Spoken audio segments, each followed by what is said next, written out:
Morning students, कैसे हो?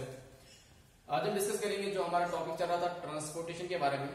पहले हमने डिस्कस किया था ट्रांसपोर्टेशन इन ह्यूमन बीइंग्स। आज हम डिस्कस करने वाले हैं ट्रांसपोर्टेशन इन प्लांट्स। तो प्लांट्स के अंदर किस चीज का ट्रांसपोर्ट होता है? प्लांट्स के अंदर दो चीजों का ट्रांसपोर्ट होता है मेनली। एक है वाटर और इसके साथ मिनरल्स भी, और दूसरा जो ट्रांसपोर्ट होता है प्लांट्स के अंदर वो है फूड। तो प्लांट्स के अंदर दो चीजों का ट्रांसपोर्ट होता है, वाटर एंड मिनरल्स का और फूड का। तो प्लांट्स के अंदर एक टिश्यू होता है, प्लांट्स के अंदर एक टिश्यू होता है जिस टिश्यू को बोलते हैं वेस्क्यूलर टिश्यू। प्लांट्स के अंदर एक टिश्यू होता है जिसका नाम है वेस्क्यूलर टिश्यू, या इस वेस्क्यूलर टिश्यू को दूसरा नाम है वेस्क्यूलर बंडल्स। वेस्क्यूलर टिश्यू को क्या बोलते हैं? दूसरा नाम वेस्क्यूलर बंडल्स। अब इस वेस्क्यूलर टिश्यू में या इस वेस्क्यूलर बंडल में क्या आ रहा है? दो टिश्यू इसमें आ रहे हैं। एक होता है जाइलम, दूसरा होता है फ्लोएम। एक होता है जाइलम, दूसरा होता है फ्लोएम। इन दोनों को मिलकर बोलते हैं वेस्क्यूलर बंडल्स, या इन दोनों को मिलकर बोलते हैं वेस्क्यूलर टिश्यू। और जाइलम का काम होता है वाटर और मिनरल्स को ट्रांसफर करना। कहां से?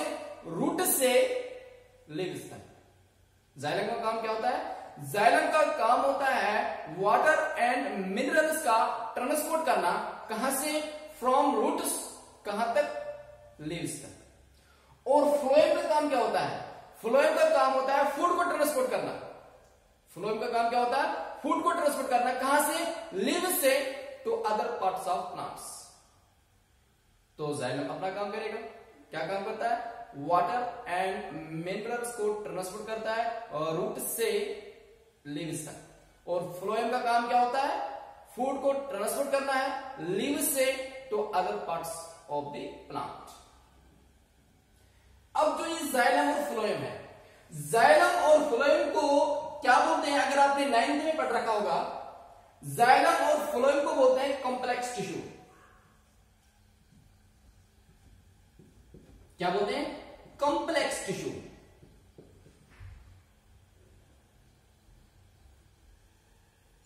जाइलम और फ्लोएम को क्या बोलते हैं? Complex tissue. और आपको याद होना चाहिए किसको बोलते हैं कॉम्प्लेक्स टिश्यू? कॉम्प्लेक्स टिश्यू हम उसी को बोलते हैं जो tissue different types of cells का बना होता है। कॉम्प्लेक्स टिश्यू हम उसी टिश्यू को बोलते हैं जो किसका बना होता है? डिफरेंट टाइप्स ऑफ सेल्स का बना होता है।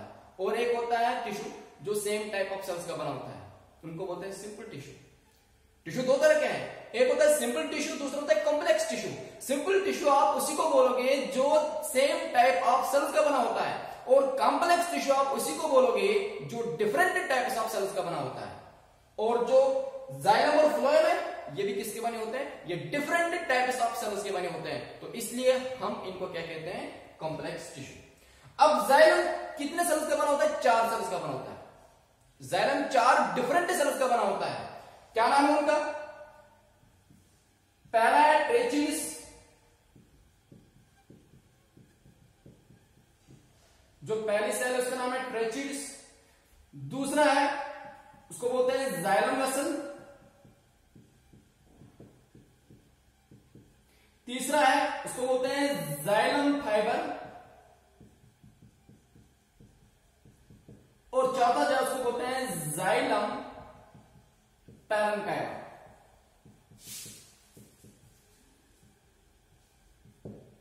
जो जाइलम है वो 4 डिफरेंट टाइप्स ऑफ सेल्स का बना होता है। पहले का नाम है ट्रेचिस, दूसरे का नाम है जाइलम वेसल, तीसरे का नाम है जाइलम फाइबर, और जो चौथी सेल उसका नाम है जाइलम पैरेन्काइमा।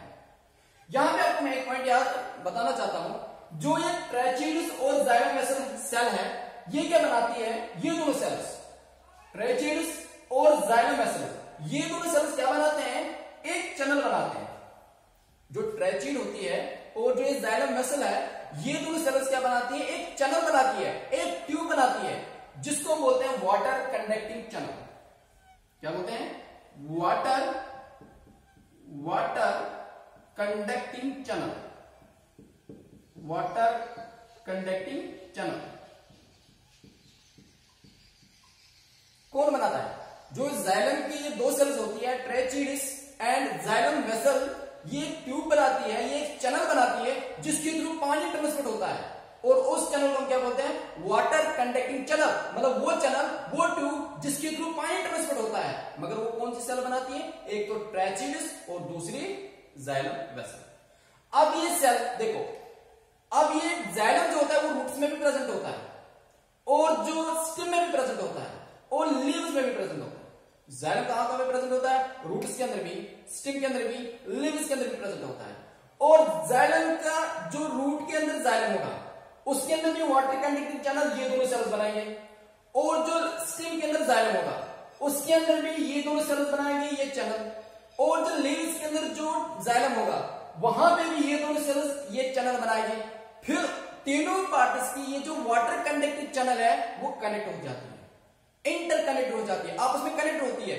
जो जाइलम रूट इसके अंदर होता है वो वहां पे जो दो सेल्स होती है वो भी वहां पे अपनी चैनल बनाएगी पानी को ट्रांसपोर्ट करने के लिए, और जो स्टेम के अंदर जाइलम होगा वहां पे भी ये दोनों सेल्स वाटर कंडक्टिंग चैनल बनाएंगे, और जो लीव्स के अंदर जाइलम होता है वहां पे भी ये दोनों सेल्स वाटर कंडक्टिंग चैनल बनाएंगे। इसका मतलब तीनों पार्ट्स के अंदर ये वाटर कंडक्टिंग चैनल बन गई। फिर ये तीनों पार्ट्स की जो वाटर कंडक्टिंग चैनल है ये आपस में इंटरकनेक्टेड होती है, आपस में मिल रही है। तो कहां से शुरू हुई? रूट से कहां तक? लीव्स तक। फिर इसी वाटर कंडक्टिंग चैनल के थ्रू रूट से ट्रांसपोर्ट होता है पानी कहां तक? लीव्स तक। ये जो वाटर कंडक्टिंग चैनल है ये बाद में रूट से पानी को ट्रांसपोर्ट करती है कहां तक? लीव्स तक। अब बात क्या आती है? बात आती है कि पानी को पहुंचना है लीव्स के अंदर, क्योंकि फोटोसिंथेसिस लीव्स के अंदर होती है और पानी वहीं पे चाहिए, और मिट्टी से पानी रूट्स लेते हैं। तो जहां से ये पानी लेता है और जहां तक पानी को जाना है, अगर इन दोनों पार्ट्स के बीच में जो पार्ट पानी ले रहा है वो रूट ले रहा है, बात को समझना, जो पार्ट पानी ले रहा है मिट्टी से वो रूट ले रहा है, कहां तक जाना है? जहां पे क्लोरोफिल है। क्लोरोफिल कहां पे होता है? लीव्स के अंदर। तो इन दो पार्ट्स के बीच में अगर डिस्टेंस कम होगी, किन दो पार्ट्स के बीच में? जो पार्ट मिट्टी से पानी ले रहा है और जिस पार्ट के अंदर क्लोरोफिल है, अगर इन दो पार्ट्स के बीच में डिस्टेंस कम होगी तो वहां पे जो पानी का ट्रांसपोर्ट होगा वो डिफ्यूजन के थ्रू होगा। किसके थ्रू होगा? डिफ्यूजन। डिफ्यूजन आपने पढ़ रखा 9th क्लास में। डिफ्यूजन का मतलब या ऑस्मोसिस का मतलब क्या हुआ? जब पानी का ट्रांसपोर्ट होता है कहां से? उस रीजन से जहां पे उसकी कंसंट्रेशन ज्यादा होती है उस रीजन तक जहां पे उसकी कंसंट्रेशन कम होती है, उसको बोलते हैं डिफ्यूजन, या उसको बोलते हैं ऑस्मोसिस, क्योंकि जब पानी का डिफ्यूजन होता है उसको बोलते हैं ऑस्मोसिस। पानी का एक जगह से जहां पे उसकी कंसंट्रेशन ज्यादा है वहां से ट्रांसफर होना उस जगह तक जहां पे उसकी कंसंट्रेशन कम है उसको हम बोलते हैं डिफ्यूजन, या उसको हम बोलते हैं ऑस्मोसिस। मगर अब प्लांट्स की हाइट बहुत ज्यादा होती है, जो ट्रीज होते हैं, बड़े बड़े प्लांट्स होते हैं, उनकी हाइट बहुत ज्यादा होती है, तो उनके अंदर पानी का ट्रांसपोर्ट कैसे होता है? आपने पहले चैप्टर में, इसी चैप्टर में हमने डिस्कस किया था एक प्रोसेस, ट्रांसपिरेशन। ट्रांसपिरेशन का मतलब क्या हुआ कि लीव्स के अंदर जो पानी होता है वो बाद में लीव्स स्टोमेटा के थ्रू लॉस होता है in the form of vapours. Leaves के अंदर जो पानी था वो बाद में लॉस होता है इन द किसके थ्रू? स्टोमेटा के through, in the form of vapours. इसी को बोलते हैं ट्रांसपिरेशन। ट्रांसपिरेशन का मतलब क्या हुआ? पानी का लॉस होना किसकी फॉर्म में? वेपर्स की फॉर्म में। किसके थ्रू? स्टोमेटा के थ्रू। किसके थ्रू? स्टोमेटा के थ्रू। अब जब लीव्स के अंदर जो पानी था वो लॉस हो गया थ्रू स्टोमेटा, इसका मतलब लीव्स के अंदर तो पानी नहीं रहा, प्रोसेस कौन सी होगी? ट्रांसपिरेशन। तो ट्रांसपिरेशन की वजह से लीव्स के अंदर जो पानी है वो लॉस हो गया, एटमॉस्फेयर में लॉस हो गया थ्रू स्टोमेटा। अब क्या करेगा? जो पानी नीचे था प्लांट के अंदर उस पानी को ऊपर खींचा जाएगा, क्योंकि लीव्स के अंदर पानी खत्म हो गया। किसकी वजह से? ट्रांसपिरेशन की वजह से। अब जो पानी है उसको पुल किया जाएगा, खींचा जाएगा ऊपर, तो इसी को बोलते हैं ट्रांसपिरेशन पुल। क्योंकि पहले ट्रांसपिरेशन होगी, क्योंकि ट्रांसपिरेशन की वजह से लीव्स के अंदर पानी खत्म हो गया, लॉस हो गया इन the form of vapour through stomata. किसके अंदर? एटमॉस्फेयर के अंदर। अब लीव्स के अंदर पानी नहीं बचा, मगर बाद में क्या होता है कि जो पानी दूसरे पार्ट्स में होता था, मतलब स्टेम में है, रूट्स में है, उस पानी को बाद में ऊपर खींचा जाता है, क्योंकि लीव्स के अंदर पानी नहीं है। तो जब लीव्स के अंदर पानी नहीं है, क्योंकि ट्रांसपिरेशन के थ्रू वो खत्म हो गया, लॉस हो गया, अब बाद में पानी को क्या किया जाता है? ऊपर खींचा जाता है। तो इसको बोलते हैं ट्रांसपिरेशन पूल। तो ट्रांसपिरेशन पूल प्लांट्स को दिन में मदद करता है क्या करने के लिए, ट्रांसपोर्ट करने में। दिन में जो प्लांट्स को मदद करता है पानी को ट्रांसपोर्ट करने में वो है ट्रांसपिरेशन पूल, क्योंकि ट्रांसपिरेशन दिन में ही होती है, धूप दिन में ही होती है। पानी जो लीव्स में था वो गर्म हो गया लाइट के थ्रू, वो दिन में होती है, रात को लाइट नहीं होती है, रात को तो सनलाइट नहीं होती है। तो फिर रात को प्लांट्स के अंदर कौन मदद करता है पानी को ट्रांसपोर्ट करना, कहां तक, ऊंचे हाइट तक, क्योंकि प्लांट्स की हाइट बहुत ज्यादा होती है। तो दिन में तो मदद करेगा ट्रांसपिरेशन पूल, मगर रात को कौन मदद करेगा, क्योंकि दिन में तो ट्रांसपिरेशन होती है, रात को ट्रांसपिरेशन नहीं होगी, क्योंकि रात में जो पानी जो लॉस हो रहा था through stomata in the form of vapours वो नहीं होगा, क्योंकि ट्रांसपिरेशन नहीं होगी, सनलाइट है नहीं। तो रात को कौन मदद करता है प्लांट्स को पानी को ट्रांसपोर्ट करने में मदद, वो है रूट प्रेशर। इंपॉर्टेंट पॉइंट याद रखना, दिन में मदद करता है ट्रांसपिरेशन पूल, और रात में जो प्लांट्स को मदद करता है पानी को ट्रांसपोर्ट करने में वो करता है रूट प्रेशर।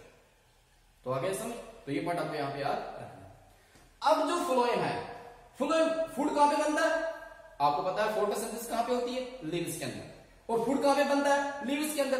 तो लीव्स से वो फूड बाद में फ्लोएम के थ्रू जाता है दूसरे पार्ट्स के अंदर। जहां पे फूड बनता है उसको बोलते हैं सोर्स, जहां पे फूड बनता है उसको क्या बोलते हैं, सोर्स, और जहां तक जाएगा, जहां पे उसको जाना उसको बोलते हैं सिंक। ये पॉइंट यहां पे याद रखना। तो फूड कहां पे बनता है, लीव्स के अंदर, तो लीव्स हो गए सोर्स, जाएगा कहां पे, रूट्स के अंदर जाएगा, स्टेम के अंदर जाएगा, ब्रांच के अंदर जाएगा, वो हो गया दूसरे पार्ट्स, उनको बोलते हैं सिंक, SINK। तो फूड का ट्रांसपोर्ट होना सोर्स से सिंक तक किसके थ्रू, फ्लोएम के थ्रू, उसको बोलते हैं ट्रांसलोकेशन। यहां का पॉइंट याद रखना है। फूड कहां पे बनता है, लीव्स के अंदर, उसको बोलते हैं सोर्स, जाना कहां पे, दूसरे पार्ट्स के अंदर, उनको क्या बोलते हैं, सिंक। किसके थ्रू जाएगा, फ्लोएम के थ्रू। तो लीव्स से या सोर्स से फूड का ट्रांसपोर्ट होना टू अदर पार्ट्स, और दूसरे जो पार्ट्स है जहां तक फूड को जाना है उनको बोलते हैं सिंक। किसके थ्रू जाएगा, फ्लोएम के थ्रू। इस प्रोसेस को बोलते हैं ट्रांसलोकेशन। ये बोर्ड में पूछा जाता है, व्हाट इज ट्रांसलोकेशन। ट्रांसलोकेशन का मतलब है फूड का ट्रांसपोर्ट होना, कहां से, या तो बताओ लीव्स से या सोर्स से, कहां तक, to other parts of the plant या टू द सिंक, सिंक तक। सिंक का मतलब क्या हुआ, other parts of the plant, जहां तक फूड को जाना है, तो इसी को बोलते हैं ट्रांसलोकेशन। और आपको पता है कि देखो दो चीजों का ट्रांसपोर्ट होता है। अब प्लांट्स के अंदर या हमारी बॉडी के अंदर भी ट्रांसपोर्ट करने के लिए कहीं पे एनर्जी यूज होती है। फॉर एग्जाम्पल पानी को ट्रांसपोर्ट करने के लिए एनर्जी यूज नहीं होती है, उसको बोलते हैं पैसिव ट्रांसपोर्ट। क्या बोलते हैं, पैसिव ट्रांसपोर्ट। अगर कोई चीज ट्रांसपोर्ट हो रहा है, अगर कोई चीज ट्रांसपोर्ट हो रहा है मगर वहां पे एनर्जी यूज नहीं होती है, उसको बोलते हैं पैसिव ट्रांसपोर्ट। मगर अगर कहीं पे फॉर एग्जाम्पल फूड को ट्रांसपोर्ट होना है, फूड को transport from the leaves to other parts of the plant through phloem, वहां पे यूज होती है एनर्जी, वहां पे यूज क्या होती है, एनर्जी। और आपको पता है वो एनर्जी कहां से मिलती है, in the form of ATP. तो जब किसी चीज का ट्रांसपोर्ट होता है एक जगह से दूसरी जगह तक मगर वहां पे एनर्जी यूज होती है, उस ट्रांसपोर्ट को बोलते हैं हम एक्टिव ट्रांसपोर्ट। एक्टिव क्या बोलते हैं, एक्टिव। और जिसमें यूज नहीं होती है उसको हम कहते हैं पैसिव ट्रांसपोर्ट। अब जो फ्लोएम है, फ्लोएम में 4 सेल्स का बना होता है। फ्लोएम में कितने सेल्स का बना होता है, 4 डिफरेंट टाइप्स ऑफ सेल्स का बना होता है। पहली कौन सी सेल है, पहली जो सेल है उसका नाम है सीव ट्यूब्स। पहली सेल जो फ्लोएम के अंदर होती है उसको बोलते हैं सीव ट्यूब्स। दूसरी सेल जो होती है उसको बोलते हैं कंपेनियन सेल। क्या बोलते हैं, कंपेनियन सेल। तीसरी जो होती है उसको बोलते हैं फ्लोएम फाइबर, फ्लोएम फाइबर। और चौथी जो होती है उसको बोलते हैं फ्लोएम पैरेन्काइमा।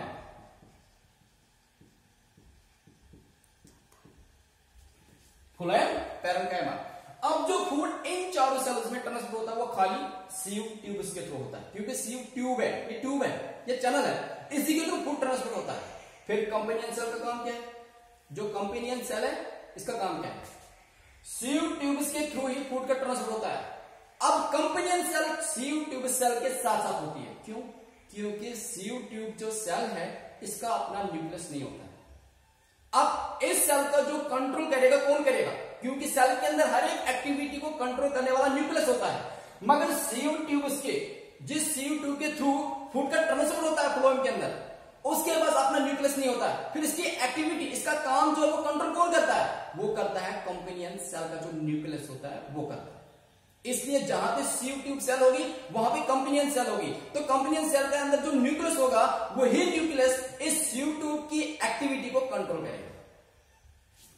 तो ये पार्ट आपको यहां पे याद रखना है कि फ्लोएम का काम क्या होता है, जाइलम का काम क्या होता है, इनको क्या बोलते हैं, ट्रांसलोकेशन क्या होती है, ट्रांसपोर्टेशन को क्या मदद करता है, रूट प्रेशर क्या काम करता है, ये पॉइंट आपको यहां पे याद रखना है।